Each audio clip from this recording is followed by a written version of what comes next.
Assalamualaikum warahmatullahi wabarakatuh. Selamat pagi dan salam sejahtera bagi kita semua. Pertama-tama saya mengucapkan terima kasih kepada Bapak Ibu guru yang telah sudi untuk hadir di sini untuk mengikuti acara diseminasi saya tentang budaya positif yang harus diterapkan di dalam sekolah SMA Negeri 1 Pondok. Terus yang kedua, saya berharap di mana nanti panjenengan semua itu bisa membantu saya ataupun bisa membudayakan apa yang menjadi budaya positif yang sebelumnya kita mengibaratkan siswa sebagai subjek ya.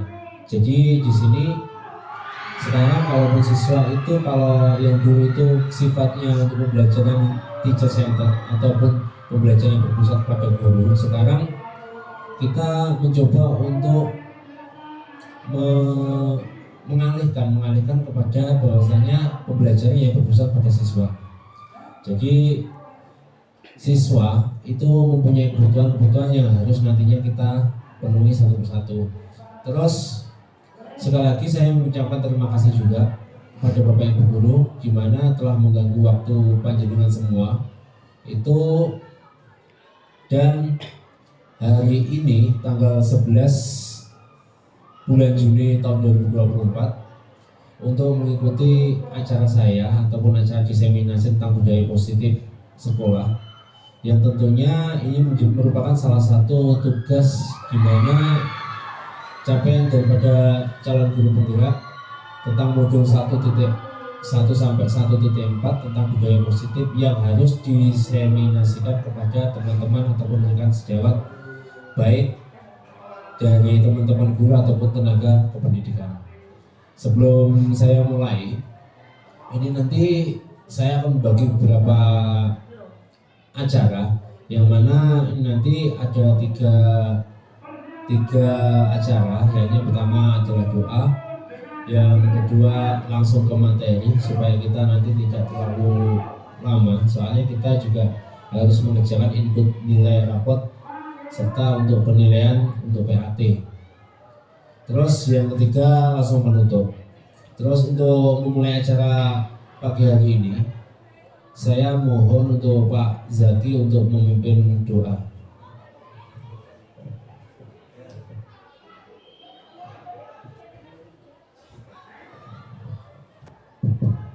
Assalamualaikum warahmatullahi wabarakatuh.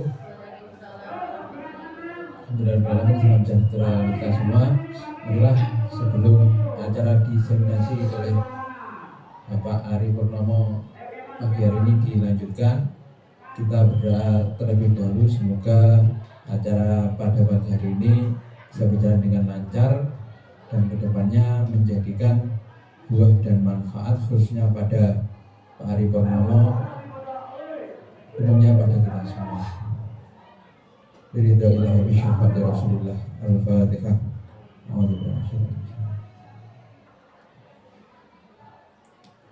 Allahumma sholli ala sayyidina Muhammad wa ala sayyidina Muhammad. Alhamdulillahirabbil alamin. Hamdan syakiran lillahi wa yaghfiru min ghafil mazidah. Ya rabbana lakal hamdu kama yanbaghi li jalali wajhika wa sultanik. Allahumma sholli ala sayyidina Muhammad sallallahu tunjina bihi min jamil ahwali wal afat. Wa taqaddina min jamil hajat wa nabiy jamil sayyi'at wa nabiy indaka ma'ad darajat. La tuballighna bi aqsal ghayat min jamil khairatil khayat wa ba'da mamad. Rabbana dhalamna anfusana wa illam taghfir lana wa tarhamna lanakunanna minal khasirin. Allahumma ya sirr wa la tu'asir asin qalbana fid dunya wal akhirah. Rabbana hab lana min azwajina wa dhurriyyatina qurrata a'yun waj'alna lil muttaqina imama. Rabbana atina fid dunya hasanah wa fil akhirati hasanah wa qina adzabannar. Wa sallallahu alaihi wasallam Muhammad. Alhamdulillahirabbil alamin. Terima kasih. Assalamualaikum warahmatullahi wabarakatuh. Terima kasih saya ucapkan kepada Bapak Zaki, semoga untuk doanya semoga dikabulkan sama Allah Subhanahu wa taala dan menjadikan saya juga teman-teman sebagai guru menjadi lebih profesional kembali. Oke, untuk acara selanjutnya, untuk kita langsung aja menuju ke materi. Ini nanti saya memerlukan waktu kurang lebih 1 jam untuk mendiseminasikan materi ini, saya butuh untuk keaktifan panjenengan semua, yang mana ini nanti ada sesi pemaparan materi dan ada sesi tanya jawab. Dan sebelum acara materi ini kita mulai, ini kelihatannya teman-teman mungkin sibuk juga ya, tapi tolong untuk 10 ataupun 5 menit saja kita adakan relaksasi terlebih dahulu ya, relaksasi ataupun ice breaking ya. Mohon maaf saya berdiri ya, soalnya nggak terbiasa untuk berbicara sambil duduk. Jadi seperti itu. Kita ice breaking terlebih dahulu ya. Ini cuma 2 menit saja, nggak usah banyak-banyak. Ini sebenarnya saya ingin melatih fokus daripada panjenengan semua. Gimana kalau dalam proses pembelajaran itu kalau kita sudah fokus, anak didik kita fokus, itu akan lebih enak untuk menyampaikan materi dan lebih gampang dicerna oleh siswa-siswa ataupun murid-murid. Oke, ini jadi untuk permainannya ini sangat sepele. Permainannya itu menyambung kata yang akhirannya diakhiri oleh kata kerja ataupun kata benda lah. Kata kerja itu nanti agak sulit, tapi kalau kata benda mungkin lebih gampang. Fungsinya untuk apa? Melatih fokus kita. Fokusnya bagaimana? Kalau kita bilang 1 tambah 1 mesti 2, 2 tambah 2 4, 4 tambah 4 8 dan seterusnya. Tapi kalau ini alurnya alur cerita, mungkin ada sedikit banyak teman-teman yang mungkin kalau nggak fokus mungkin akhirnya mungkin ada kata-katanya bukan kata-kata benda, bisa mengatakan kata-kata kerja atau yang lain. Tapi yang jelas titik pusatnya itu kata-kata terakhir itu harus berakhir kata benda. Semisal gini, saya beri contoh. Saya setiap hari Minggu itu pergi ke rumah orang tua saya yang ada di Kediri. Saya di Kediri sama istri dan anak saya. Dan saya ke Kediri naik mobil. Silakan Bumi lanjutkan.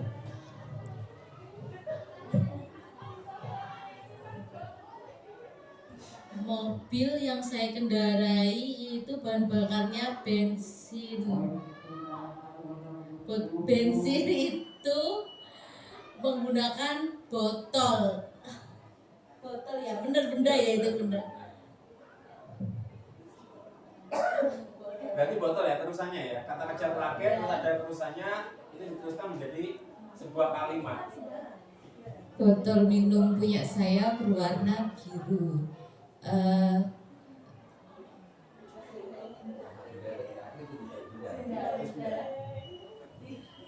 Biru merupakan warna favorit saya dan Ya, ini mulai ya. Ini baru mulai, ini baru contoh ya, ini tadi ya baru contoh.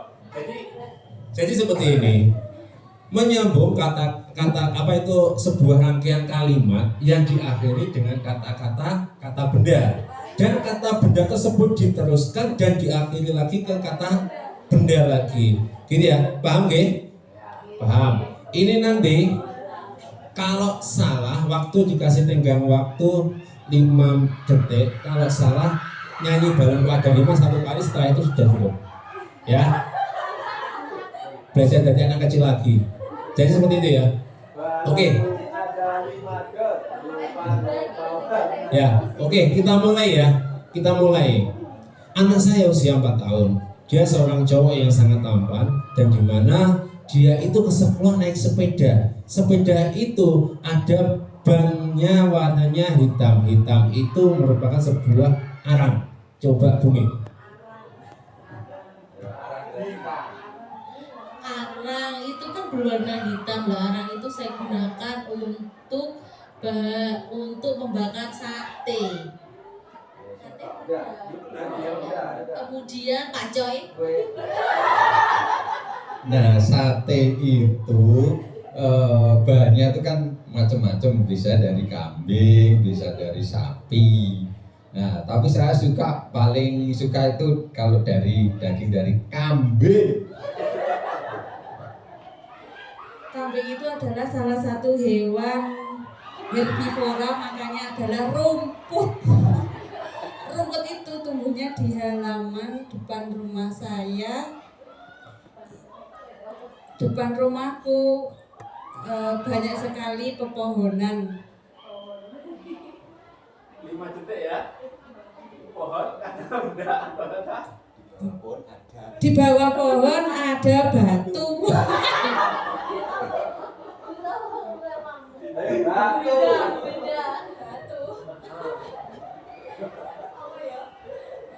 Batu itu biasanya saya gunakan untuk ini menipu kalau ada kucing di sebelah saya. Nah, kucing itu biasanya mencuri ikan.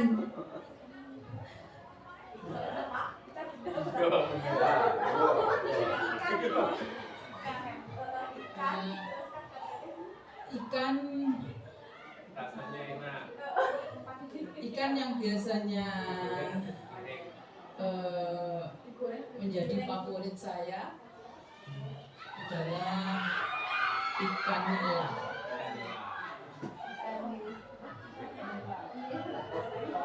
Ya udah. Wes jadi gini ya. Kita hanya melatih fokus kita. Ya, kita ingin melatih fokus kita, yang mana tadi kan sudah saya bilang untuk sebelum kita pembelajaran ataupun saya berdiseminasi, kita nanti harap memberikan leluasa waktu untuk siswa kita untuk kesiapan. Jadi untuk ice breaking sebenarnya penting tapi sangat penting. Soalnya apa? Kalau kita mengajar tapi kita langsung gini, misal Pak C untuk mengajar kimia langsung diberikan tabel rumus-rumus yang ZN dan yang lain-lain, itu mungkin anak-anak kayak apa Pak C ini bilang apa itu tidak tahu. Tapi kalau kita memancing dengan permainan, mungkin ada antusiasme daripada anak untuk respect pada kita. Kalaupun sudah respect pada kita, itu nanti siswa akan senantiasa lebih gampang untuk menerima pembelajaran kita. Jadi seperti itu. Oke, kita masuk ke materi ya.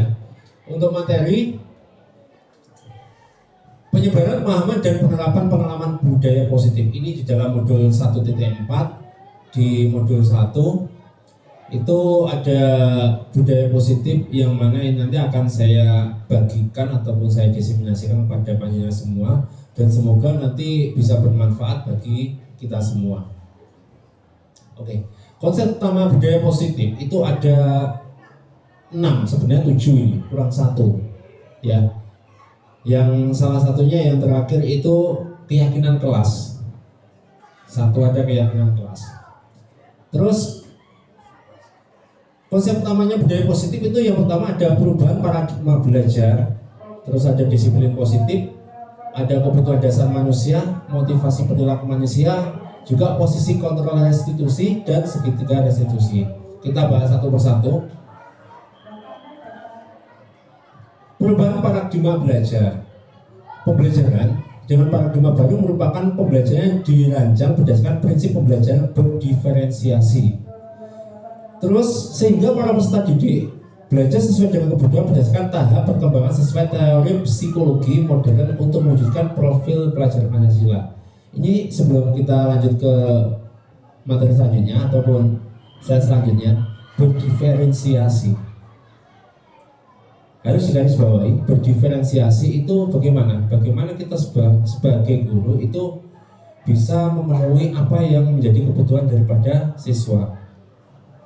Tingkat gaya belajar siswa, tingkat bakat minat siswa itu berbeda.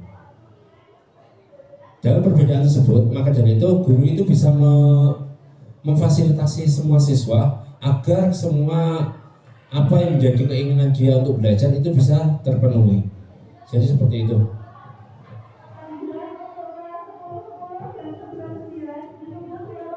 Terus ada kata-kata madika injarno noramung lepasi pangre ning uga kuat kuasa amal diri priyanggo oleh Ki Hajar Dewantara. Itu artinya apa?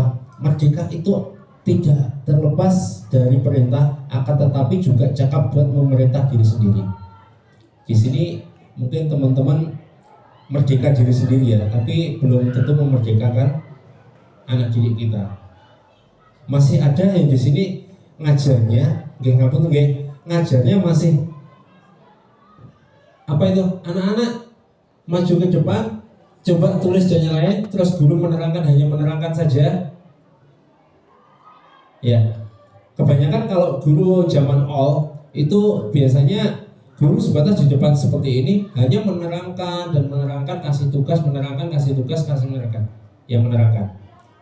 Kalau yang menurut daripada pembelajarannya sekarang itu lebih kepada anak itu bagaimana bisa mengeksplor dirinya untuk menyelesaikan sebuah masalah yang dihadapinya. Gini, contohnya gini, semisal kalau saya mau pergi ke Jakarta atau pergi ke Surabaya, saya jauh-jauh ke Surabaya, mungkin saya bisa lewat tol ke Tosono ke Surabaya, tapi mungkin Pak Coy, misal Pak Coy itu bisa memilih lewat Malang, Pasuruan, terus apa itu namanya Sidoarjo dan seterusnya. Ataupun kalau kita naik kereta, kalau saya itu lewat jalur Kediri, mungkin Bumi bisa lewat jalur Blitar, sama-sama tujuannya. Tetapi mana yang nantinya itu bisa memerdekakan daripada siswa? Contohnya gini. Ada sebuah kasus di mana kasus itu melibatkan daripada siswa yang nantinya itu bisa membuat psikologi siswa bermasalah. Kadang ada anak itu yang melakukan kesalahan itu langsung bicara pada guru. Pak, Bu, kalau bocahnya nakal. Pak, Bu, kalau bocahnya tukaran nek kono kae. Pak, Bu, saya punya masalah seperti ini. Saya pengen dia harus diginikan. Kalau sekarang enggak, bagaimana kita bisa mengembalikan masalah tersebut biar anak itu bisa mencari solusinya sendiri. Jadi seperti itu.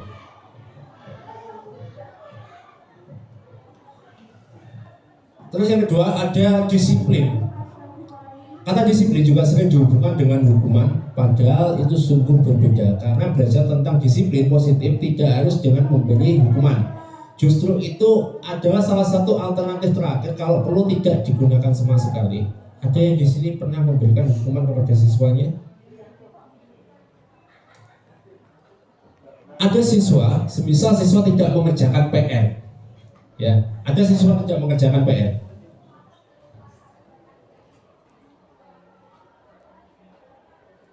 Ya, ada siswa yang tidak mengerjakan PR. Bapak Ibu guru memberi sanksi ataukah memberikan kesempatan anak itu untuk mengerjakannya di kelas? Memberi kesempatan untuk mengerjakan. Ya, berarti kan sama kan? Menyelesaikan masalah, tapi mungkin konteksnya berbeda. Jadi seperti itu. Untuk disiplin, jangan sampai kita itu apa itu namanya berorientasi pada hukuman. Kalau anak salah harus dihukum, anak salah harus disanksi. Kenapa kok kita tidak mengajak mereka itu untuk berdialog, mencari kenapa kok bisa sampai melakukan kesalahan, atau kalaupun kasus tadi tidak mengerjakan PR, kenapa kok tidak mengerjakan PR itu apa? Kita tidak tahu masalah di rumah seperti apa. Mungkin ada kerabatnya yang mohon maaf katakanlah meninggal. Ya mungkin dia nggak sempat untuk mengerjakan. Apabila kita bisa mencari pokok masalah ataupun akar masalahnya, insya Allah nanti untuk disiplin kata-kata hukuman itu tidak akan pernah kita gunakan.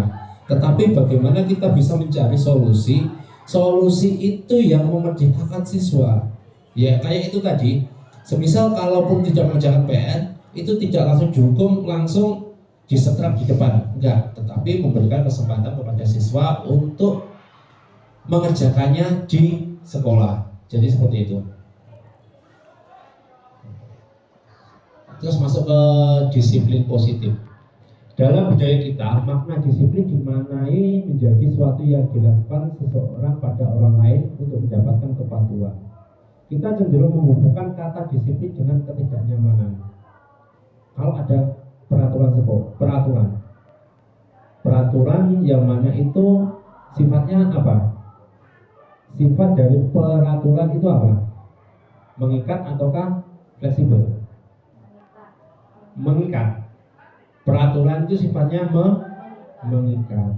Bagaimana apabila kita mengubah kepada disiplin yang mana itu kepatuhan itu tidak mengikat, bagaimana?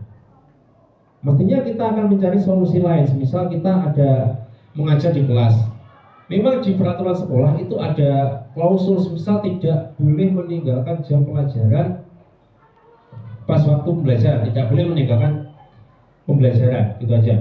Tetapi kalau ada kesepakatan kelas ataupun kita membuat peraturan dalam kelas intern, ya boleh meninggalkan kelas, tetapi harus izin. Itu kan klausulnya sudah beda. Jadi seperti itu. Jadi disiplin itu kita tidak merasa tidak nyaman.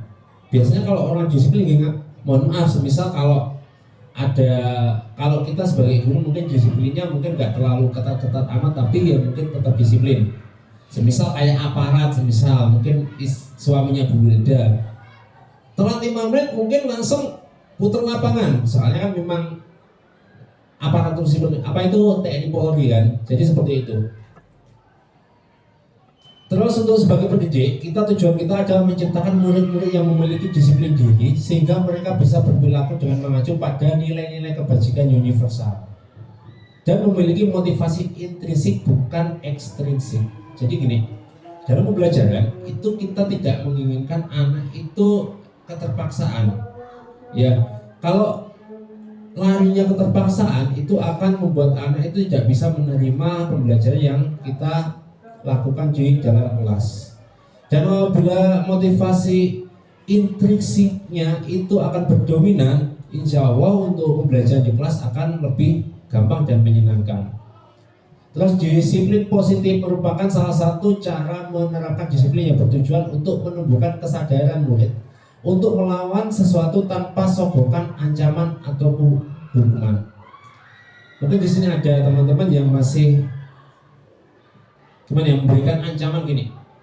Siapa yang tidak mengerjakan PR nanti besok harus lari lapangan 10 kali di lapangan. Masih ada? Mungkin pasal Pak sekarang Pak ya. Larinya ke pasal ya sekarang. Ataupun memberikan sogokan. Sampai harus juara 1 nanti saya berikan ini loh, sepeda motor. Mungkin masih ada seperti itu. Itu yang namanya gini ya, bagaimana kita bisa lebih menumbuhkan daripada kesadaran siswa yang nantinya siswa itu melakukan pembelajaran ataupun melakukan proses belajar itu secara ikhlas dalam diri mereka karena keinginan mereka, motivasi mereka tanpa adanya sebuah ancaman, hukuman ataupun sogokan. Biar anak itu sendiri yang lakukan, biar anak itu sendiri yang bisa mengeksplor daripada potensi mereka sendiri, bakat minat mereka sendiri. Jadi kita di sini sebagai guru hanya sebagai fasilitator ataupun memfasilitasi daripada jalannya pembelajaran. Kadang satu kelas itu anak-anak itu mempunyai gaya belajar yang berbeda. Gaya belajar itu ada yang audio, ada yang visual, ada yang kinestetik.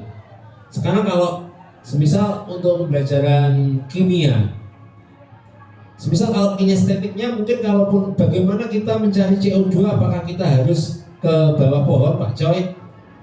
Kan seperti itu. Apabila nanti kita pembelajaran olahraga untuk kinestetiknya, apakah harus lari-lari? Nanti disesuaikan dengan gaya belajar mereka masing-masing yang dirangkum, dikemas di dalam kelas. Jadi seperti itu. Nah, pertanyaannya, bagaimana cara menciptakan disiplin positif?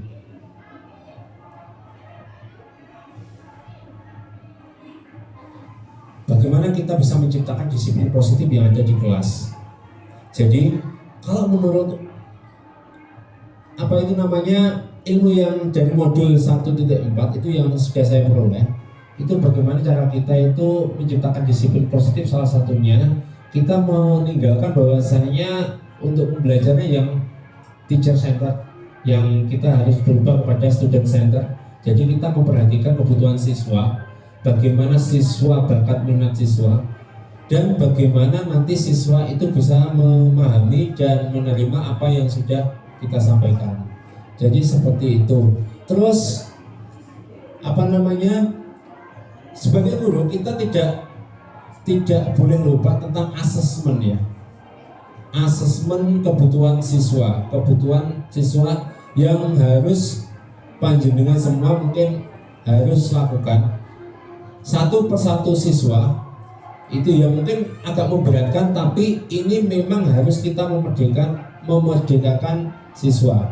Tentunya kalau kita tidak melaksanakan asesmen, kita tidak akan mengetahui kebutuhan siswa seperti apa. Pak, Bu, bagaimana saya kok nggak bisa mengikuti pelajaran misal pelajaran TIK.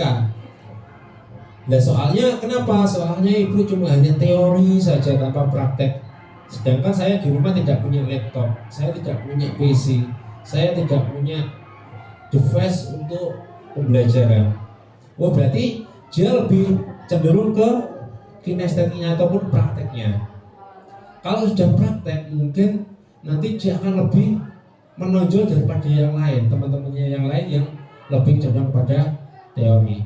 Jadi seperti itu menciptakan disiplin positif ya.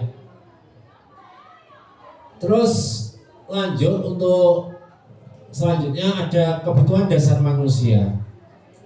Ada bertahan hidup ataupun survival, terus kasih sayang, ada penguasaan, kebebasan dan kesenangan. Sini saya ada sedikit. Nah, di sini ada sedikit cerita ya. Dimana kadang kita itu menemui siswa melakukan kesalahan atau melanggar aturan sekolah karena kebutuhannya belum terpenuhi.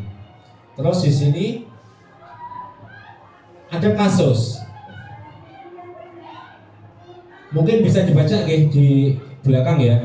Ini nanti tolong dicermati dan dipahami dan dihubungkan kepada 5 kebutuhan dasar manusia sini.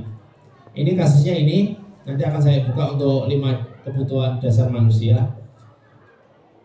Dinda begitu tiba di rumah mengadu pada ibunya bahwa dia benci Ibu Rani. Bu Rani melarang Dinda untuk bersenandung ketika di kelas karena di kelas harus dalam kondisi tenang. Menurut Anda, kebutuhan apa yang perlu dipenuhi Dinda? Kebutuhannya ini. Mungkin satu persatu bisa menjawab ya. Ya, kebutuhannya ada bertahan hidup, kasih sayang dan rasa diterima, penguasaan, kebebasan dan kesenangan. Ya, coba kasusnya ini ya. Kasusnya ini. Mungkin satu persatu mungkin Bu Evi ya. Kesenangan Bu Mi. Kesenangan juga Bu Riz. Pak Coy. Bisa masuk kebebasan, bebas untuk mengekspresikan. Iya. Pak Zak. Bertahan hidup. Bu Nafis. Iya benar. Kesenangan Bu Wilda, Bu Un, Bu Mary. Kesenangan. Coba kita intip ya, Ini masuk di apa? Dinda begitu tiba di rumah mengacu pada ibunya bahwa dia benci Ibu Rani, gurunya. Bu Rani melarang Dinda untuk bersandung ketika di kelas karena kelas harus dalam kondisi tenang. Menurut Anda kebutuhan apa yang harus dipenuhi oleh Dinda? Ya, kesenangan. Kenapa harus kesenangan? Ada yang bisa mengutarakan? Mungkin Pak Coy. Pak Coy tadi kebebasan juga ya. Mungkin Pak Coy bisa memberikan alasan kenapa kok bisa kebebasan? Kalau kebebasan ingin mengekspresikan potensinya. Ya, oke. Tapi ini memang lebih cenderung ke kesenangan karena dia mungkin Hobi. Hobi itu kan masuk kesenangan. Iya. Kesenangan itu harus punya Kebebasan. Ia mengeksplor dirinya ya. Ya, bisa jadi Pak Coy ya. Tapi di sini untuk cenderungnya memang cenderung ke kesenangan, soalnya di kesenangan itu meliputi daripada bagaimana kita bisa memperoleh apa yang namanya ya, intinya kepuasan hati terhadap apa yang sudah kita lakukan ataupun kita eksplor. Terus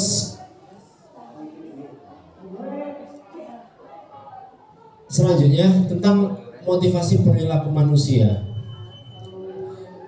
Motivasi merupakan sebuah dorongan yang timbul pada diri seorang secara sadar atau tidak sadar untuk melakukan suatu tindakan dengan tujuan tertentu.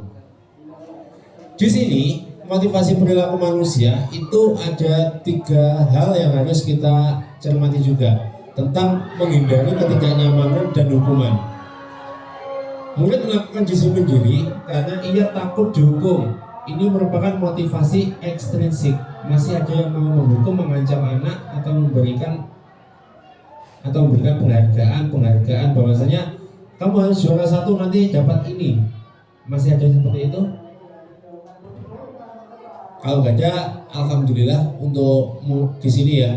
Berarti motivasi anak-anak itu kebanyakan di sini memang dari intrinsiknya. Karena apa? Intrinsik itu memang berasal dari diri siswa masing-masing. Terus yang kedua, mendapatkan imbalan atau penghargaan dari orang lain. Ya kayak saya sampaikan tadi, tentang murid melakukan disiplin diri karena ia ingin mendapatkan imbalan. Kayak semisal kalau dulu anak-anak atau orang tua itu memberikan pembelajaran bahwasanya lenduk sampean kudu juara siji. Lek wis juara siji nanti sampai tak belikan sepeda. Anak terpacu, tetapi terpacunya itu hanya sebatas dia menginginkan sepeda. Jadi seperti itu. Beda dengan kita menghargai nilai-nilai kebajikan dalam diri sendiri. Semisal murid melakukan disiplin diri karena sadar akan nilai kebajikan dirinya.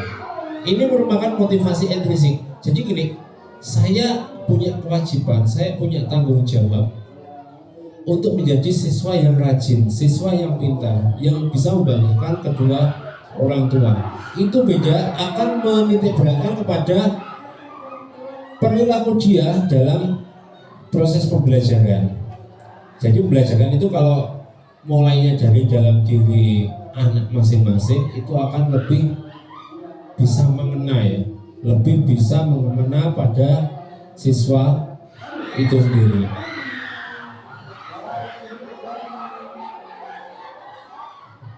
Nah, di sini ada konsep disiplin dengan identitas gagal. Ada namanya hukuman dan penghargaan. Kita harus tahu dan kita harus bisa membedakan ya. Hukuman itu sifatnya seperti apa dan penghargaan itu seperti apa. Harusnya kalau kita itu mengacu pada memerdekakan siswa, harusnya hukuman dan penghargaan ini tidak kita laksanakan. Soalnya apa? Hukuman itu sifatnya itu menyakitkan dan tidak membuat nyaman. Murid takut memaksa, murid menyembunyikan kesalahan, dan murid menjadi rendah diri. Ada kasus kemarin ya, kita juga nggak tahu kebenarannya seperti apa. Mungkin ada yang tahu kasus Vina ya, Vina Cirebon ya. Kalau Vina di Cirebon itu ada beberapa saksi yang menyatakan bahwasanya saya diancam, karena saya diancam, saya mengatakan yang tidak sebenarnya ada klausul seperti itu. Jadi ancaman itu sifatnya menyakitkan dan tidak memberikan rasa nyaman dan memaksa orang itu akan cenderung lebih takut dan orang itu akan senantiasa menyembunyikan apa yang mereka tahu atau menyembunyikan sebuah kesalahannya. Terus penghargaan. Kenapa penghargaan itu juga harus kita tinggalkan sebagai identitas yang gagal? Karena penghargaan itu sifatnya itu tidak terus ya. Hanya sebatas reward yang nantinya itu akan dilakukan apabila dia sudah mencapainya, dia akan kembali kepada pribadinya yang terdahulu. Kenapa penghargaan tidak efektif? Merusak hubungan atau merasa ingin. Ada anak, misalnya ada kasus anak. Orang tua itu punya 2 anak, anaknya itu tidak terlalu jauh umurnya, misal umurnya 1 tahun, umur 15 sama 17 tahun. Yang 17 dikatakan, "Dok, apabila kamu bisa juara 1, kamu akan saya berikan sepeda motor." Terus adiknya itu akan diberikan sepeda ontel, semisal seperti itu. Karena penghargaan tersebut akan merusak hubungan, juga akan menimbulkan sebuah rasa iri ya. Jadi seperti itu. Terus penghargaan itu akan mematikan suatu kreativitas anak. Karena apa? Anak itu melakukan suatu hal karena adanya reward, bukan atas dasar kemauannya sendiri. Nah, terus ini ada menghukum dengan sistem ranking. Alhamdulillah untuk sekarang nggak ada ranking ya. Jadi anak-anak itu sifatnya sama sekarang.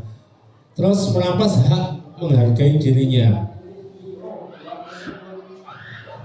Terus bagaimana identitas yang sukses itu harus kita terapkan? Itu ada salah satunya mengganti hukuman itu dengan konsekuensi. Jadi konsekuensi itu hampir sama, tapi beda makna, beda penerapan, juga beda isinya juga. Konsekuensinya apa? Konsekuensi itu apa? Penguatan jangka pendek. Semisal gini, kalau anak itu melakukan kesalahan tidak mengerjakan PR, itu kalau konsep yang terdahulu itu memberikan hukuman harus apa itu namanya berdiri di depan kelas atau di depan halaman. Kalau sekarang itu penguatan jangka pendek memberikan konsekuensi. Konsekuensinya apa? Semisal suruh mengerjakan pada hari itu juga di dalam kelas. Berarti kan tetap dia akan melaksanakan tanggung jawab dia, ataupun dia harus mempunyai tanggung jawab di mana harus menyelesaikan PR, entah itu di dalam kelas itu sendiri ataupun di dalam rumah.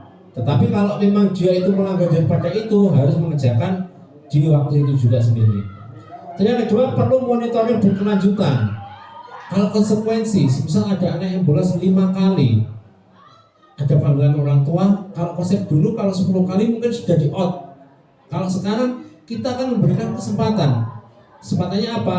Diberikan kesempatan untuk merubah dirinya, merubah sikapnya. Tetapi juga harus diketahui kita harus memonitoring berkelanjutan.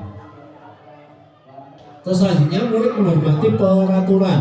Memang peraturan sifatnya mengikat, tapi kalau peraturan tersebut itu kita bisa tidak merasa keberatan, tidak merasa takut terhadap peraturan.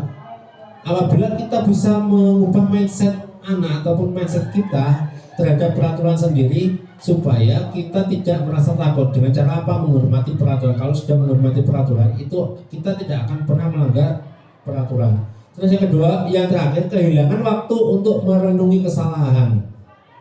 Jadi kalaupun salah, nggak usah dijudge langsung salah. Coba kita mencoba untuk membenahi dan mengidentifikasi apa yang menjadikan penyebab dia itu merasa salah ataupun melakukan kesalahan. Jadi seperti itu. Terus kalau tadi sebuah penghargaan, sekarang itu bisa menggunakan restitusi. Restitusi itu apa? Murid bertanggung jawab atas perilakunya. Jadi kita berkolaborasi dengan murid bagaimana dia nantinya itu bisa mencari penyelesaian masalah atas masalah dirinya itu berdasarkan apa yang sudah dia lakukan dan sudah dia sadari. Terus fokus pada pemecahan masalah jangka panjang. Jangka panjangnya, kalaupun fokus pemecahan masalah jangka panjangnya, itu anak-anak itu bisa kita ajak sharing. Kita mengidentifikasi apa penyebab masalahnya, dan nantinya kita dapat mendapatkan pemecahan masalahnya sesuai dengan apa yang sudah diutarakan oleh siswa. Terus selanjutnya mulai menghargai dirinya dan orang lain. Karena kita melaksanakan restitusi itu kita memanusiakan manusia. Jadi kita tidak menghukum tetapi mengajak sharing kepada anak-anak. Terus ada teori kontrol, dirinya memegang kontrol. Selanjutnya murid bersemangat memperbaiki kesalahan. Nah sekarang ada apa itu restitusi? Ada yang sudah tahu restitusi itu apa? Mungkin ada yang bisa mengutarakan? Bumi? Nggak tahu. Ya, ini nanti saya coba untuk menjelaskan ya apa itu restitusi. Nah, Konsep disiplin atau pendekatan restitusi sebuah cara untuk menanamkan disiplin positif pada murid. Pengertian restitusi yakni proses menciptakan kondisi bagi murid untuk memperbaiki kesalahan mereka sehingga mereka bisa kembali pada kelompok mereka dengan karakter yang lebih kuat. Ciri-cirinya yakni bukan menebus kesalahan namun belajar dari kesalahan. Kalau menebus kesalahan yaitu tadi dia melakukan A hukumannya B, dia melakukan B hukumannya C, hukumannya sudah jelas tertulis. Tapi kalau beda lagi, kalau kita itu belajar dari kesalahan. Belajar dari kesalahan itu seperti apa? Saya kemarin melakukan kesalahan, misal membolos. Terus bagaimana? Saya agar tidak membolos lagi. Saya harus bagaimana? Apakah bangun lebih awal ataukah tidur tidak terlalu malam-malam juga? Terus yang kedua, ada memperbaiki kesalahan sama yang di atas tadi. Terus ada tawaran bukan paksaan. Tawaran atau bukan suatu paksaan. Ini pertanyaan juga ya. Peraturan itu paksaan atau tawaran? Paksaan, peraturan itu paksaan atau tawaran? Paksaan. Kenapa kok bisa paksaan?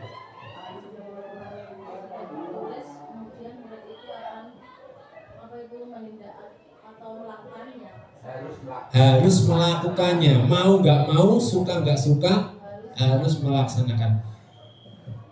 Kalau untuk tawaran itu jadi gini, kita membuat kesepakatan yang nantinya kita sepakati sama-sama, baik itu guru, kepala sekolah, siswa. Jadi semuanya kita libatkan untuk membuat suatu peraturan itu tidak bersifat paksaan. Jadi kita menawarkan terlebih dahulu dan bagaimana nanti kita sharing kepada mereka bagaimana kita bisa membentuk peraturan yang tanpa adanya paksaan. Itu namanya restitusi juga. Terus menuntun untuk melihat ke dalam diri, potensi dirinya, kelemahan dia, terus kelebihan dia. Terus selanjutnya mencari kebutuhan dasar yang mendasari tindakan. Fokus pada karakter bukan tindakan, menguatkan dan fokus pada solusi. Kalau kita dihadapkan sebuah masalah, otomatis kita prinsip kita itu bagaimana itu masalah itu bisa dicarikan solusi, baik itu solusi yang nantinya bisa menyelesaikan secara paksaan ataupun secara sukarela. Menurut Bapak Ibu, kalaupun sebuah solusi ataupun sebuah masalah dilaksanakan secara sukarela ataupun tanpa adanya paksaan, itu lebih enak atau lebih memberatkan? Lebih enak. Kenapa kok lebih enak? Karena kita tidak terpaku pada suatu hal yang nantinya itu memberatkan pada diri kita ataupun orang lain.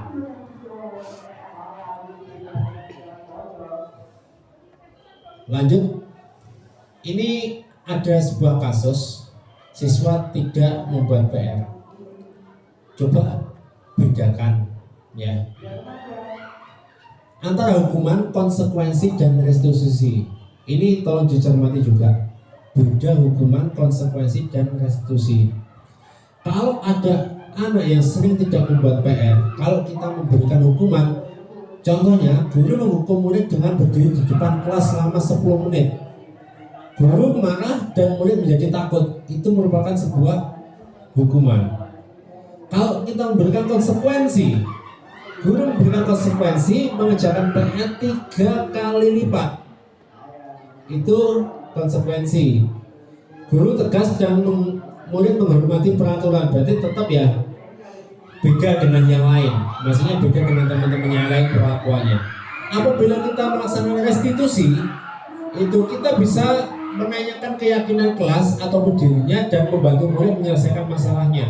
Jadi gini, kita identifikasi dulu masalahnya apa. Misal nggak mengerjakan PR itu tadi, kenapa kok nggak mengerjakan PR? Apakah ada masalah? Apakah di rumah itu ada kendala-kendala ataupun memang nggak bisa? Apabila siswa itu sudah dikatakan seperti itu, saya yakin untuk siswa tersebut akan mengutarakan masalahnya kenapa tidak mengerjakan PR. Baru kalaupun sudah tidak mengerjakan PR, itu bagaimana dia bisa melaksanakan sebuah restitusi, di mana kita mengembalikan kepada siswa untuk memikirkan ataupun memberikan ide yang nanti kita sepakati apabila dia tidak mengerjakan PR lagi itu seperti apa. Jadi kita sharing kepada siswa kita, kenapa kok kamu nggak mengerjakan PR? Kalau kamu nggak mengerjakan PR harusnya kamu seperti apa? Terus kalau tetap nggak mengerjakan PR nanti kamu pengennya seperti apa? Jadi seperti itu. Terus yang kedua, ada guru terbuka dan murid menghormati dirinya dan orang lain. Kita kembali lagi ke student center. Kita berusaha kepada murid bahwasanya murid itu menjadi fokus kita. Jadi tidak sekarang itu kalau pembelajaran itu yang sifatnya guru menerangkan saja, mungkin pembelajarannya yang sifatnya yang dulu. Kalau sekarang lebih menitik beratkan kepada potensi siswa, misal pembelajaran kelompok, terus studi kasus tentang masalah-masalah yang nanti bisa dieksplor kepada siswa.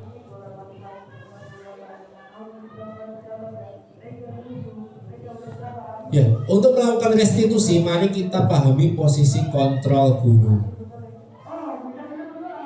Posisi kontrol guru itu ada penghukum, ada pembuat orang merasa bersalah, ada sebagai teman, ada pemantau, dan sebagai manajer. 5 posisi kontrol yakni penghukum. Seorang yang menghukum bisa menggunakan hukuman fisik maupun verbal. Terus pembuat orang merasa bersalah, biasanya guru akan bersuara lebih lembut. Nyapa to sampean kok nganoni kancamu. Ngerti yo kancamu kuwi anak yatim piatu. Ngerti yo anake kuwi gak duwe sapa-sapa. Pengen sekolahe golek kerja dhewe. Pengen mangan ae dadak cengar-cengar dhewe mencari pekerjaan di luar jam sekolahnya. Kata-kata seperti itu memang kalau untuk posisi kontrol itu masuk ke dalam pembuat orang merasa bersalah. Karena apa yang sudah dilakukannya, dia tidak mengetahui latar belakang apa yang sudah dilakukannya itu. Dia akan buat, ternyata aku seperti ini, ternyata aku salah, ternyata saya sudah mencelakai teman saya yang sifatnya seperti ini. Terus ada yang sifatnya teman atau posisi kontrol sebagai teman. Guru pada posisi ini tidak akan menyakiti murid, namun akan tetap menjaga, berupaya mengontrol murid melalui persuasif. Jadi gini,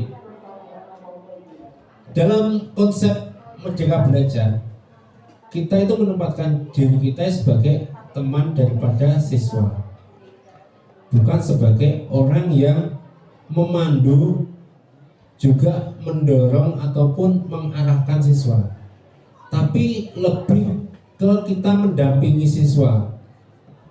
Ya, kalau posisi teman itu lebih banyak mendengarkan. Kita diberi 2 telinga, 1 mulut. Kalau sudah 2 telinga 1 mulut, berarti kita harus banyak-banyak mendengar daripada kita berbicara. Tetapi dalam mengontrol murid itu secara persuasif, kita tidak boleh mengarahkan kepada hal-hal yang sifatnya negatif. Kita hanya sebagai pendengar, yang mana nanti kita bisa bukan mengarahkan, tapi sebagai pendampingan anak, yang nantinya anak itu bisa melaksanakan ataupun mengembangkan potensi dirinya secara maksimal sesuai dengan bakat, minat ataupun potensi dirinya. Terus sebagai monitor ataupun pemantau, memonitor berarti mengawasi.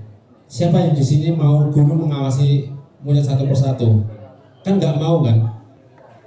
Yang namanya monitor pemantau itu kita mengawasi murid satu persatu, yang mana itu akan memberatkan tugas kita juga, dan juga siswa ataupun murid tidak leluasa dalam melaksanakan pembelajaran ataupun mengembangkan potensi dirinya.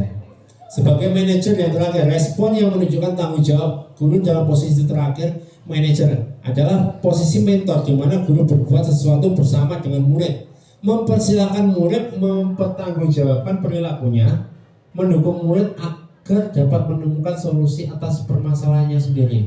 kayak tadi saya utarakan tadi, jadi suatu masalah itu tidak harus kita memberikan hukuman, tapi kita bisa duduk bersama mencari solusi bersama atas apa yang sudah dilakukan oleh siswa. Jadi dalam posisi manajer seperti itu, kita menempatkan diri kita itu sebagai pendengar yang baik dan mengkontrol bagaimana nanti anak-anak itu memberikan apa itu masukan atas masalah-masalah yang sudah dia lakukan. Itu 5 posisi kontrol. Ya, ini untuk satu persatu tadi ya, untuk posisi manajer harus bisa menerapkan segitiga restitusi dalam menyelesaikan pelanggaran aturan sekolah. Kita masuk untuk segitiga restitusi. Segitiga restitusi itu apa toh? Restitusi ini membentuk kemerdekaan untuk murid dalam menyelesaikan masalahnya, bukan guru yang memutuskan. Ketika ini berhasil akan memberikan penghargaan terhadap dirinya dan orang lain. Murid akan merasa lebih berharga dan lebih percaya diri. Sama kayak yang saya katakan tadi, di mana kita itu memposisikan siswa itu sebagai teman. Yang pertama ada tentang kalau ada sebuah masalah itu kita harus mengidentifikasi ataupun menstabilkan identitas. Kenapa toh kamu melakukan seperti ini? Apa toh yang mendasari kamu melakukan seperti ini? Terus bagaimana kalau kamu itu seperti melakukan kesalahan seperti itu, apakah dampaknya terhadap orang-orang di sekeliling kamu? Jadi seperti itu. Terus validasi tindakan. Apabila sudah ada suatu masalah seperti itu, apa yang harus kamu lakukan? Apa yang harus kamu perbuat untuk memperbaiki masalah yang sudah kamu lakukan? Jadi seperti itu. Terus yang ketiga ada menanyakan keyakinan. Apakah dengan statement kamu ataupun apa yang menjadi keyakinan kamu tadi, semisal saya kalau membolos kedepannya saya tidak akan membolos. Saya tidak akan membolos. Bagaimana? Karena saya membolos tadi karena bangkong ataupun tidur kemalaman, saya tidak akan tidur kemalaman lagi. Dan saya akan berangkat tepat waktu dan saya tidak akan bolos lagi. Itu menanyakan keyakinan. Apakah keyakinan tersebut bisa kamu laksanakan secara baik dan sukarela ataupun dengan ikhlas?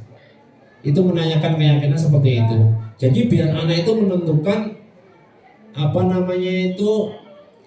menentukan setiap masalahnya dan menentukan jalan keluarnya sendiri.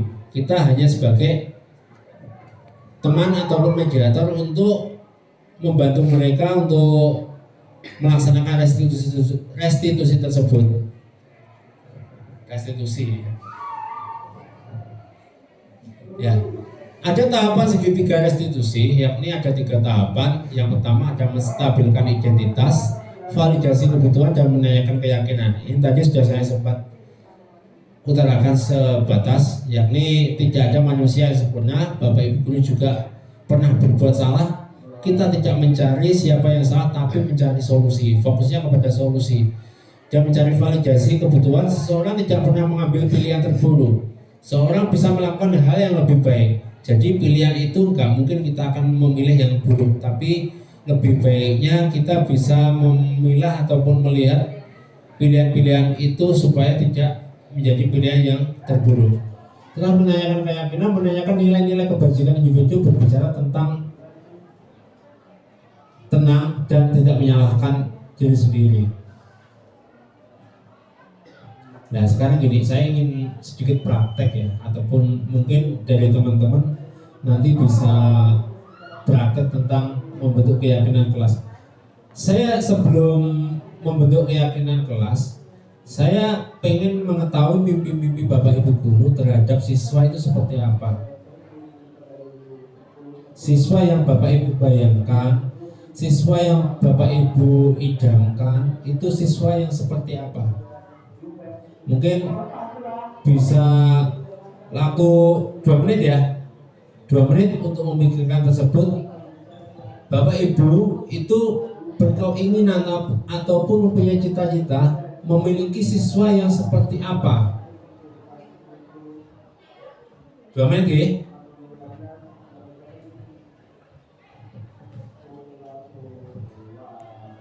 Mungkin ada yang sudah, kalau mungkin Bu Mei ataupun Bu Evi punya cita-cita siswa seperti apa?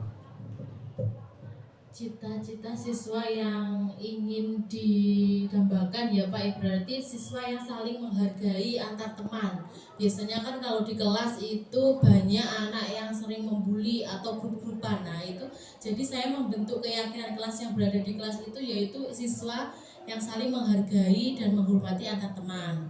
Kemudian juga siswa yang bisa, yang aktif dalam kelas tersebut. Seperti itu Pak. Jadi siswa yang aktif di kelas ya, saling menghargai ya. Juga apalagi tadi? Saling menghargai terhadap teman dan aktif di kelas ya. Ada lagi? Cita-citanya mungkin Pak Zaki menginginkan siswanya seperti apa Pak Zaki? Siswa ya, Iya, siswa. mau mendoakan Bapak Ibu guru. Just simple ya. Mau mendoakan Bapak Ibu guru. Kayaknya langka ya sekarang ya, seperti itu ya, langka. Padahal Bapak Ibu gurunya setiap hari kalau berdoakan, tapi kan kita ya juga tidak ingin mendapatkan balasan dari anak harus dikatakan makan ya enggak kan Pak. Ya nantinya kita berharap nanti kita mendapatkan berkah di akhir-akhir nanti. Oke, tentang membentuk keyakinan kelas. Mengapa keyakinan kelas bukan peraturan kelas? Sama atau tidak keyakinan kelas dan peraturan kelas? Bedanya apa? Mungkin ada yang tahu bedanya?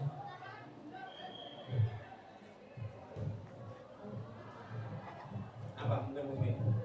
Kalau peraturan itu memberatkan siswa Pak, jadi paksaan. Tapi kalau keyakinan kelas berarti itu yang kita yakini, berarti tidak memberatkan atau membebani siswa. Seperti itu. Ini ada dua kasus ya, mengapa kita mempunyai peraturan tentang penggunaan helm pada saat berkendara. Kalau penggunaan helm pada saat berkendara, itu ada contoh kasus, ada si A umur 17 tahun atau 16 tahun, itu berkendara ke Blitar Jadul. Sekarang ada Blitar Jadul kan, ke Blitar Jadul itu tanpa menggunakan helm. Itu sudah melanggar peraturan atau apa yang namanya melanggar peraturan, atau dia itu memang sengaja melanggar peraturan? Melanggar peraturan dan sengaja ya, soalnya dia tidak memakai helm. Di dalam hal tersebut, di dalam semisal di keyakinan kelas bukan peraturan kelas ya, kalau ada kasus seperti itu, semisal anak ke sekolah tanpa helm ataupun peraturan semisal di peraturan sekolah itu ada poin semisal siswa tidak bisa memasuki kelas atau tidak memasuki sekolah apabila dia tidak menggunakan helm. Bagaimana untuk mengantisipasi peraturan itu sebagai sebuah ancaman atau hukuman ataupun hukumannya tadi tidak bisa masuk kelas, itu akan menjadikan pembahasannya lebih positif. Kalau sebuah peraturan itu mengakibatkan hukuman, itu akan sifatnya negatif. Itu bagaimana kita bisa mengolahnya menjadi kata-kata yang positif. Misal gini, kita pampang aja di luar, misal helm, tidak memakai helm, yang sebelumnya tidak memakai helm, itu tidak bisa masuk kelas. Bagaimana kalau kita coba mengganti kata-kata yang negatif menuju kata-kata positif? Sayangilah kepalamu, semisal gitu ya. Sayangilah kepalamu, karena kalau kamu jatuh dari motor, kepalamu kalau tidak memakai helm, kepalamu akan bisa pecah. Ya, itu ya. Kata-kata itu sebenarnya lebih apa ya? Lebih sopan, lebih positif, tapi efeknya akan lebih berguna juga. Kata-kata kepalamu pecah, misalnya tidak boleh masuk kelas, tidak boleh masuk sekolah tanpa menggunakan helm. Alah, nyeleng di tonggoni. Mungkin seperti itu. Tetapi kalau ada kata-kata seperti ini, sayangilah kepalamu dan gunakanlah helm apabila dalam berkendara. Apabila kalian berkendara tidak menggunakan helm, kalau kalian itu kecelakaan akan mengakibatkan fatal di kepalamu. Jadi seperti itu, mengubah kata-kata yang negatif ke positif. Terus mengapa kita mempunyai peraturan tentang penggunaan masker dan mencuci tangan setiap saat? Mencuci tangan dan menggunakan masker itu kalau di tahun 2020-2021 mungkin banyak sekarang juga masih diterapkan juga. Penting nggak? Penting. Kenapa kok bisa penting? Karena menjaga kesehatan. Berarti menyayangi diri kita sendiri. Di sisi lain, kalian juga panjenengan semua bisa menyayangi orang lain. Karena apa? Kalau kamu pas waktu batuk tidak menggunakan masker akan berdampak kepada teman-teman yang lain. Bagaimana pembentukan keyakinan kelas? Yakni lebih abstrak dari peraturan. Jadi kesepakatan kelas itu jadi diterapkan di kelas itu dan dihasilkan secara musyawarah dalam kelas tersebut. Jadi setiap guru yang masuk tersebut itu akan mematuhi ataupun siswa yang masuk kelas tersebut akan mematuhi peraturan ataupun keyakinan yang sudah disepakati dalam kelas. Terus sedikit saja agar mudah dipahami. Bagaimana cara anak itu bisa hadir semua di kelas, membuat kelas lebih menyenangkan, semisal seperti itu. Terus berupaya pernyataan universal atau pernyataan-pernyataan yang sekiranya itu bisa dipahami dan mudah dimengerti oleh siswa ataupun murid, sesuai dengan kondisi kelas dan sekolah agar mudah diterapkan. Keyakinan kelas itu harus kita melihat sisi potensi yang ada di dalam kelas sendiri, juga tidak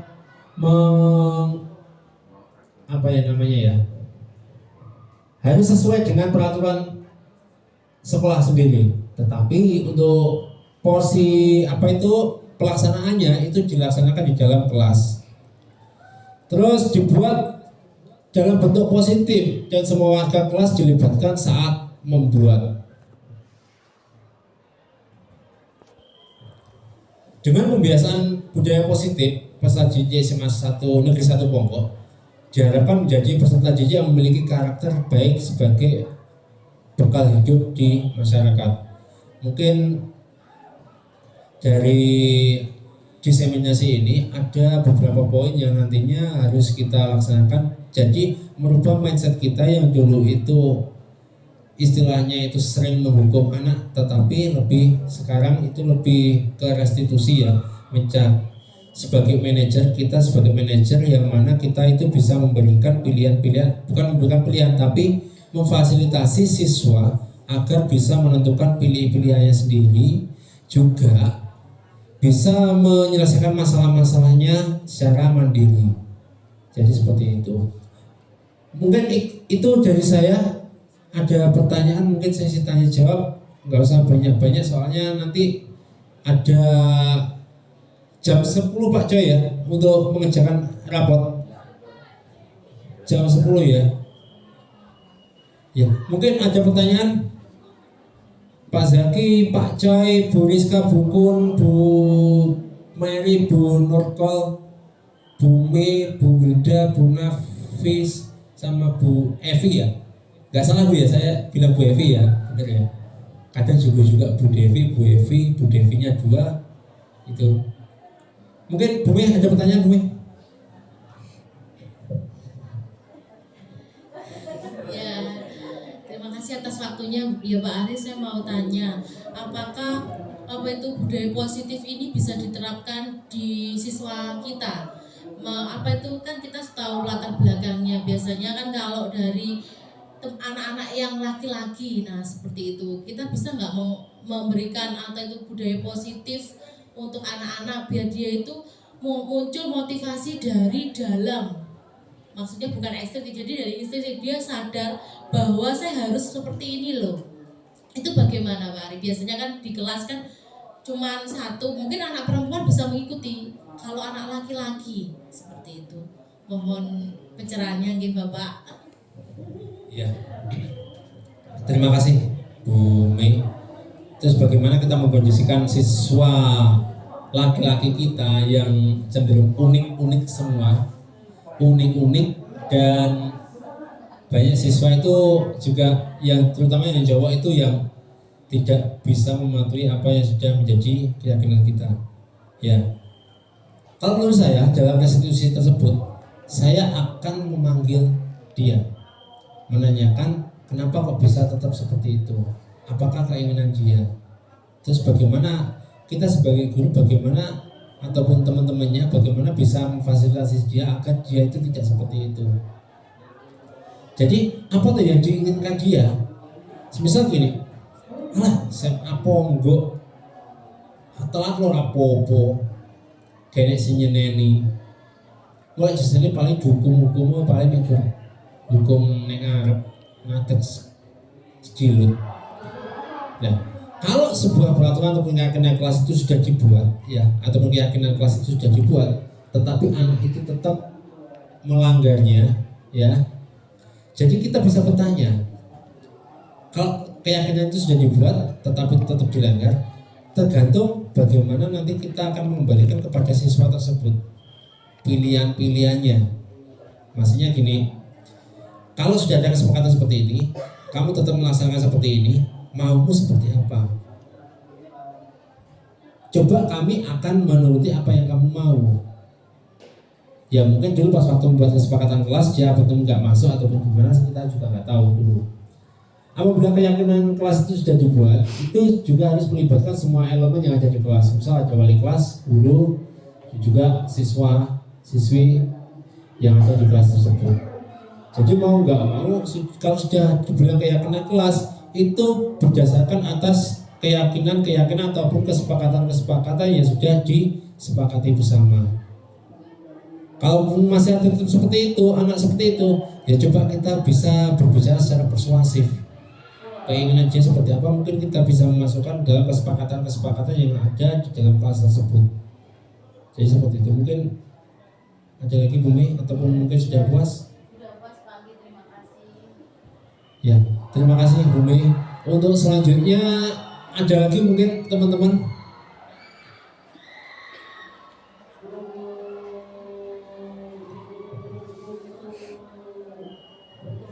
Ya, nggak ada pertanyaan lagi? Kalau nggak ada pertanyaan lagi, mungkin dari saya untuk penjelasan tentang budaya positif itu akan saya akhiri. Tetapi sebelumnya saya berterima kasih kepada teman-teman dan saya berharap pada teman-teman nanti bisa merubah mindset teman-teman yang awalnya itu memberikan sebuah hukuman, sekarang lebih cenderung ke restitusi ataupun selalu memberikan keyakinan kelas dan apa itu namanya, tanpa adanya hukuman yang ada di dalam kelas. Terus gini, dalam sesi ini saya memberikan kesimpulan di mana nantinya, sebelum saya memberikan kesimpulan, mungkin ada teman-teman yang bisa memberikan tanggapan ataupun refleksi ataupun umpan balik. Silakan Pak Coy.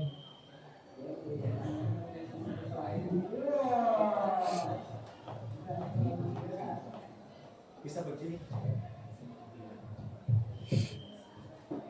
Baik, terima kasih refleksi daripada kegiatan kita pada hari ini, yaitu designasi budaya positif yang disampaikan oleh Bapak Ari. Untuk mewujudkan budaya positif, kita memang harus menanamkan karakter kepada peserta didik kita dengan memberikan keyakinan positif kepada peserta didik, dimulai dari masing-masing kelas Bapak Ibu mungkin ya, dengan membuat kesepakatan kelas apa yang harus kita lakukan selama proses pembelajaran, selama berada di dalam lingkungan sekolah untuk mewujudkan budaya positif itu sendiri, sehingga nanti yang namanya peraturan hukuman diharapkan sudah tidak digunakan lagi karena sudah tertanam kesadaran pada siswa tentang budaya positif itu dari dalam diri siswa sendiri, sehingga budaya positif ini sudah benar-benar membudaya dan tercipta di lingkungan sekolah kita tercinta, yaitu di SMA Negeri 1 Ponggok. Harapan kita teman-teman yang seperti Pak Ari yang mengikuti program guru penggerak ini bisa terus menggerakkan teman-teman kita di lingkungan lembaga kita SMA Negeri 1 Ponggok. Kami ucapkan terima kasih kepada Pak Ari. Mari kita dukung apa yang menjadi harapan cita-cita Pak Ari dan tentunya harapan dan cita-cita kita bersama keluarga besar SMA Negeri 1 Ponggok. Saya kira itu. Terima kasih Pak Ari. Terima kasih Pak Coy, kelas bekerja ya. Ya, jadi seperti itu ya.